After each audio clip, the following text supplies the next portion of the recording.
बसरी रेशों का उसूल, प्रिंसिपल ऑफ ऑप्टिकल फाइबर, यानी बसरी रेशों में से रोशनी किन उसूलों के तहत गुजरती है, पैगाम रसानी का अमल कैसे वकूफ पजीर होता है।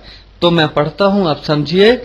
बसरी रेशों में से रोशनी की इशाअत इस बात का तकाजा करती है कि रोशनी इन रेशों के अंदर रहकर सफर करे, अंदर ही रहे, बाहर ना निकलने पाए। रोशनी की सूरत में पैगामात की इशाअत का ये अमल दो तरह से होता है, यानी दो अमल होते हैं रोशनी की इन रेशों के जरिए इशाअत के लिए। पहला अमल कुल्ली दाखिली इनेकास, कुल्ली का मतलब भी आप जानते हैं और दाखिली का मतलब भी आप जानते हैं। इनेकास लफ्ज अक्स से निकला है, यानी टकरा के रोशनी का किसी वास्ते से वापस लौट आना। तो कुल्ली दाखिली इनेकास की वजह से, इसकी आगे तफसील भी हम पढ़ेंगे। और दूसरा अमल रोशनी के मुसलसल इनेताफ की वजह से, इनेताफ, इसकी भी हम आगे चलकर वजाहत करेंगे। तो ये दो अमल जो है वो बसरी रेशे के अंदर वकूफ पजीर होते हैं, जिनकी वजह से रोशनी एक नुक्ते से बसरी रेशे के एक नुक्ते में दाखिल होती है और आखिरी नुक्ते से बाहर निकल जाती है, या रोशनी रेशे के अंदर ही अंदर इन दो अवामिल की वजह से सफर करने के काबिल होती है। इनेकास की मैं थोड़ी सी वजाहत कर दूं। रिफ्लेक्शन कहते हैं अंग्रेजी में। वैसे तो इनेकास का मतलब है किसी चीज का अक्स पैदा होना या रोशनी का किसी चीज से टकरा के वापस आ जाना इनेकास कहलाता है। लेकिन यहां पे थोड़ी सी तफसील है कि ये शुआए वाकया जो बाएं तरफ है, वकू जहां लिखा हुआ है इंसिडेंस, ये शुआए वाकया किसी वास्ते के ऊपर पड़ रही है और टकराने के बाद रोशनी मुनाकस हो जाती है। इनेकास जहां लिखा है उसकी समत में जो है वो चली जाती है। तो ये शुआए वाकया है जो वास्ते के ऊपर पड़ती है, टकराने के बाद जो शुआए मुनाकस है उसकी सूरत में रोशनी जो है वो चली जाती है, उसी वास्ते में लौट जाती है। और इस तरह दरमियान में अमूद बनता है नॉर्मल, और जाविया वक्ू बनता है शुआए वाकया और अमूद के दरमियान, एंगल ऑफ इंसिडेंस कहते हैं अंग्रेजी में। और शुआए मुनाकस और अमूद के दरमियान जो जाविया बनता है वो जाविया इनेकास, एंगल ऑफ रिफ्लेक्शन कहलाता है। तो ये कानून भी है इनेकास के, और आगे चलकर हम इनको इस्तेमाल करेंगे बसरी रेशों के अंदर।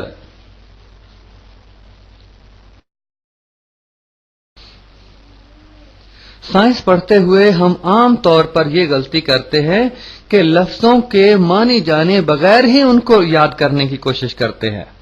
तो नतीजा ये होता है कि हम सिर्फ रट्टा ही लगाते हैं। रट्टे की उम्र जो है वो चंद घंटे और चंद दिन हुआ करती है, उसके बाद सब कुछ जहन से निकल जाता है। जब हम मानी जानकर, उनका मंबा और माखज जानकर किसी चीज को पढ़ेंगे तो देर पा फहम हासिल होगा। तो इन इताफ और इंतशार, इन इताफ हम देखें रोजमर्रा जिंदगी में नाम रखते हैं अपने बच्चों का आतिफ। आतिफ का मतलब होता है झुक जाने वाला, ताबेदार, फर्मा बरदार। और आतिफा झुक जाने वाली, फर्मा बरदार। रोशनी के अंदर भी ये खसूसियत है कि एक वास्ते से दूसरे वास्ते में जब जाती है तो झुक जाती है।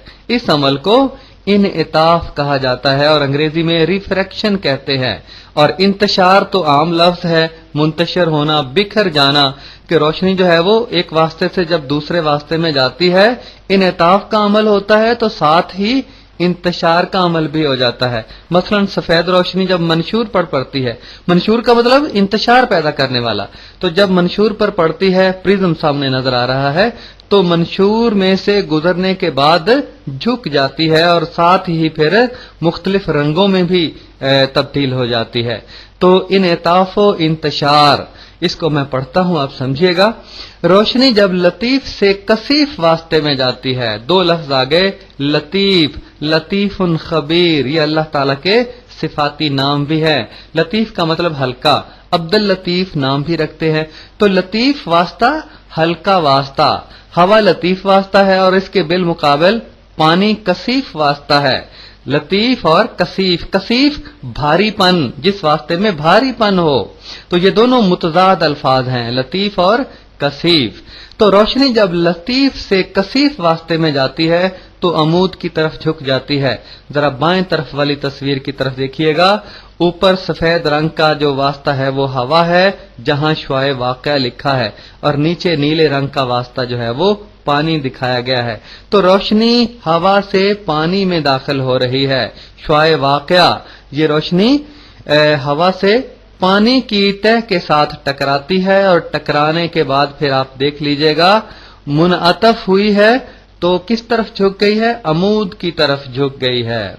और इस अमल को हम आगे बसरी रेशों में इस्तेमाल करेंगे और समझेंगे। रोशनी जब लतीफ से कसीफ वास्ते में जाती है तो अमूद की तरफ झुक जाती है, और जब कसीफ से लतीफ वास्ते में जाती है तो अमूद से परे हट जाती है। रोशनी जब पानी से निकलकर हवा में जाएगी तो अमूद से दूर हट जाएगी, लेकिन जब हवा से पानी में आएगी तो अमूद की तरफ झुक जाएगी। इस बात को अच्छे तरीके से याद कर लीजिएगा। तो इंतशार नूर भी दरअसल इनेताफ की वजह से ही होता है। इसको मैं पहले बता चुका हूं कि दाएं तरफ जो मंशूर है इसमें दोनों अमल हो रहे हैं। सफेद रोशनी मंशूर के ऊपर पड़ती है, पड़ने के बाद रोशनी झुकती भी है और 7 रंगों में मुंतशिर भी होती है। इसे इंतशार कहते हैं, डिस्पर्शन ऑफ लाइट।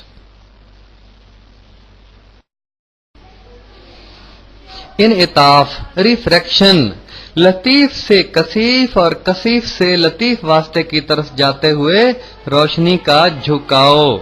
आप देखें कि पहले रोशनी लतीफ से कसीफ में जाती है, यानी हवा से शीशे की स्लैब में दाखिल हो रही है और वहां से निकलकर फिर बाहर निकलती है, यानी कसीफ से लतीफ वास्ते की तरफ शीशे से बाहर निकलती है तो अमूद से परे हट जाती है। जब हवा से शीशे में दाखिल होगी तो अमूद की तरफ झुकेगी, और जब शीशे से फिर बाहर हवा में दाखिल जाएगी तो अमूद से परे हटेगी। आपके जिम्मे ये काम है कि यही तस्वीर अपनी कागज के ऊपर बनाएं और दोनों मकामात पर अमूद खींचना है। जहां ये लतीफ से कसीफ वास्ते में दाखिल हो रही है और अमूद की तरफ झुक रही है, वहां आपने अमूद खींचना है, और जहां फिर बाहर निकल रही है वहां भी अमूद खींचना है, ताकि मुझे पता चले कि आपको बात समझ आ गई है। वास्ता बदलने पर रोशनी क्यों मुड़ती है? सवाल पैदा होता है ना, रोशनी कसीफ से लतीफ में जाती है या लतीफ से कसीफ वास्ते में आती है तो मुड़ जाती है। मुड़ती क्यों है? इस सवाल का जवाब मैं यहां पर देता हूं। आप बाएं तरफ वाली तस्वीर की तरफ देखिएगा जिसमें रोशनी को बड़ी बड़ी लाइनों की सूरत में जाहिर किया गया है। जरा चौड़ा रास्ता रोशनी का दिखाया गया है समझाने के लिए। तो रोशनी यहां पर लतीफ से कसीफ वास्ते में दाखिल हो रही है या हवा से पानी में दाखिल हो रही है। सफेद हिस्सा इस तस्वीर का हवा को जाहिर करता है और रंगदार हिस्सा पानी को जाहिर करता है। देखें, रोशनी जब लतीफ से या हवा से पानी में दाखिल होती है तो कौन सा हिस्सा सबसे पहले रोशनी का पानी की सतह के साथ टकराता है? जहां नंबर 1 लिखा हुआ है। बात को समझ लीजिएगा अच्छी तरीके से कि जो नंबर 1 जहां लिखा है, रोशनी का वो हिस्सा पानी के साथ सबसे पहले टकराएगा, और जहां नंबर 2 लिखा हुआ है, ये हिस्सा सबके बाद ज्यादा फासला तय करने के बाद टकराएगा। तो जिस हिस्से की जो हिस्सा सबसे पहले टकराएगा वो सबसे पहले रुकावट का सामना करेगा, क्योंकि पानी में जब रोशनी जाएगी तो पानी ज्यादा रुकावट पेश करता है। तो जिस तरफ रुकावट ज्यादा होगी पूरी की पूरी रोशनी उसी तरफ मुड़ जाएगी। इसको आप इस तरह से भी समझिएगा कि जो सफेद हिस्सा है आप समझें कि ये पक्की सड़क है, पुख्ता सड़क है और इस पर गाड़ी जा रही है, और जो नीचे वाला रंगदार हिस्सा है ये रेत है। कि गाड़ी जब पक्की सड़क पर चलती हुई रेत की तरफ मुड़ती है तो टायर का सबसे पहले हिस्सा जो रेत में धंसता है वो सबसे पहले रुकावट का सामना करता है, तो पूरी गाड़ी सारी की सारी गाड़ी उसी तरफ मुड़ जाती है। तो इसी तरह रोशनी भी जब लतीफ से कसीफ वास्ते में आती है तो वास्ते अमूद की तरफ जो है वो झुक जाती है। दरअसल वो सबसे पहले पेश आने वाली रुकावट की तरफ झुकती है। और इसी तरह जब रोशनी कसीफ से लतीफ, भारी से हल्के वास्ते की तरफ जाती है, जैसे वो स्लैब